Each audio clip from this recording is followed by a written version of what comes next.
All right. Hello, everyone. My name is Lori. I am going to be showing my topic of the history project, which is the history of the autopsy. So let's get started. I have this on slideshow view, so I hope it works. There we go. Okay. All right. So the importance of autopsies today. It is very essential to know all the attributes of our history of autopsies and how they've been done so that we can continue forward in finding more answers to find out, some of the biggest questions that are asked about, why do certain people make the choices they make that cause death for others. And sometimes, it just happens because our bodies are too weak when it comes to that time, or because of disease, such as last year we had like one of the biggest pandemics ever, and throughout like the whole year, and we had to stay under quarantine for a long time. So yeah, why do people make the choices they make, and what leads to their demise or somebody else's demise? Or is it even their fault to begin with? So this is a list of the highest causes of death in America that we have today. And as of 2020, so last year, these are the top 11 leading causes of death in America today. And the first big one is heart disease, which is 690,882 deaths. And next we have cancer, which is a little bit below that. And COVID-19 is number 3. So it was a pretty big deal last year. We lost a lot of people to it, especially a lot of elderly people. Next is unintentional injuries, stroke, chronic lower respiratory diseases. For number 7, we have Alzheimer's, and then diabetes, influenza, pneumonia, kidney disease, and then number 11, which is suicide. So that one is 44,834. So lots of causes. And besides like health-related ones, there are other causes of death. But they're not just limited to these. There are several others I probably forgot to name, but just to name a few of what most medical examiners, I'm sure, have to deal with in their everyday job. I'm sure they get patients who have OD'd. They've gotten into really bad accidents on the road. Maybe a semi hit them. Somebody drowned. They have a lot of water in their lungs. Alcohol.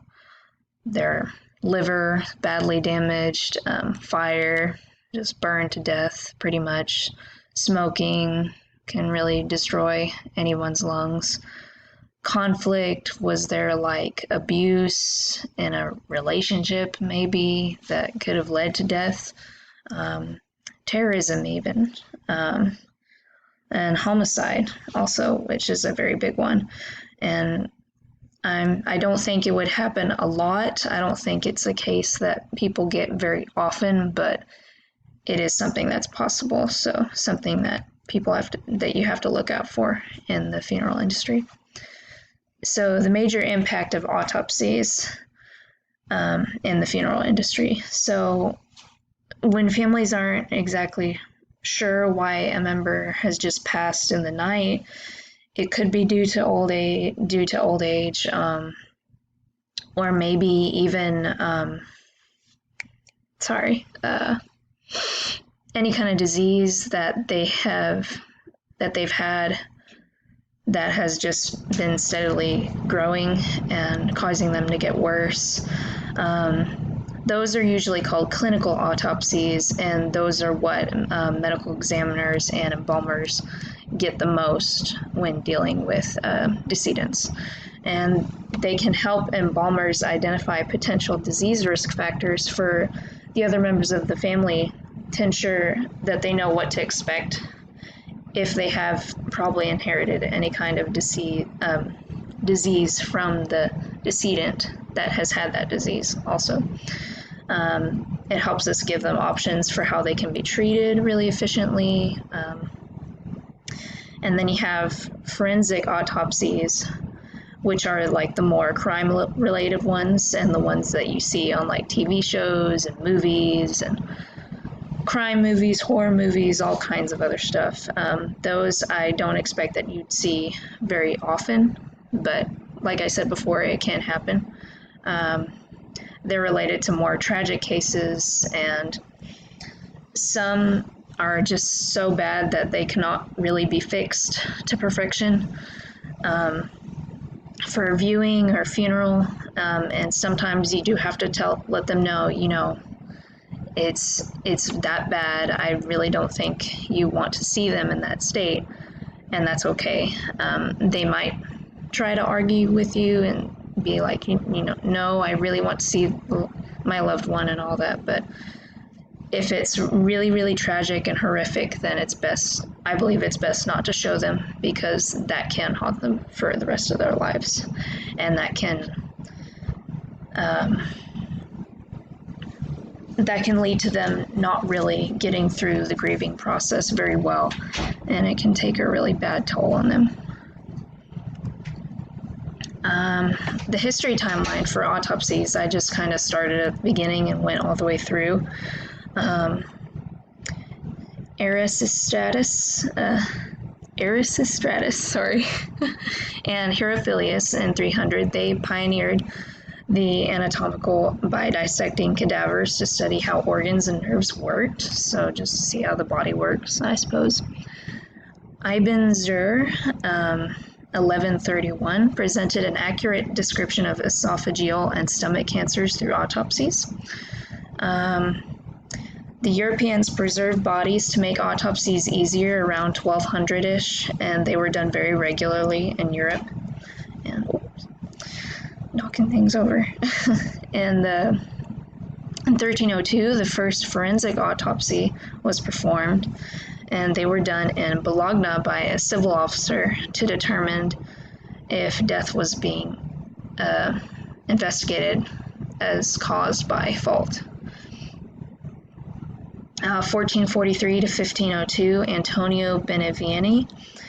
He was a Florentine physician that carried out 15 autopsies to determine the cause of death. Andreas Vesalius in 1543 used autopsies to distinguish abnormal anatomy in humans, like defects of any kind, for example. Giovanni Morgagni in 1761, he writes on the seats and causes of diseases, explaining his experiences with autopsies. Marie F.X. Bichat, 1771 to 1802, stressed the importance of the general system and tissues in determining the cause of death. And we have the standards of autopsies are written in 1880 by Rudolf Virchow, and the standards are still used today. And not long after that time, in London, around 1888 to 1891, there was the notorious murderer, Jack the Ripper, and the medical examiners had a lot of bodies of those women to work on, and they were very, very horrific, very horrific. Families still had to ID them and see them, and that can take a really bad toll on a family when they want to see their loved one, their deceased loved one. But the word got around so quick, and the murders were happening so quickly, they just really had no other choice than to just let the family see them right away. And they had to find out, who this person was, who was committing all these horrible crimes. It was just something really horrible that happened in a really short period of time. but that is what my essay is kind of over, and I also explain a little bit about the autopsies that were made and the discoveries that the medical examiners found, and I hope that you find it very interesting. Richard Cabot, 1910, he was an American physician. He studied 1,000 autopsies, and he found out that 40% of the bodies were incorrect causes of death. In 1987, toxicology tests are effective after a pathologist in Ohio detects cyanide after an autopsy of a patient named John Powell. And from 2005 to 2007, more recent times, technology helps solve autopsy mysteries. A CT scan is used to reveal the real cause of death of King Tut, and it has been found out that he died to an infection in his leg. And so this is a short video that you can watch if you'd like.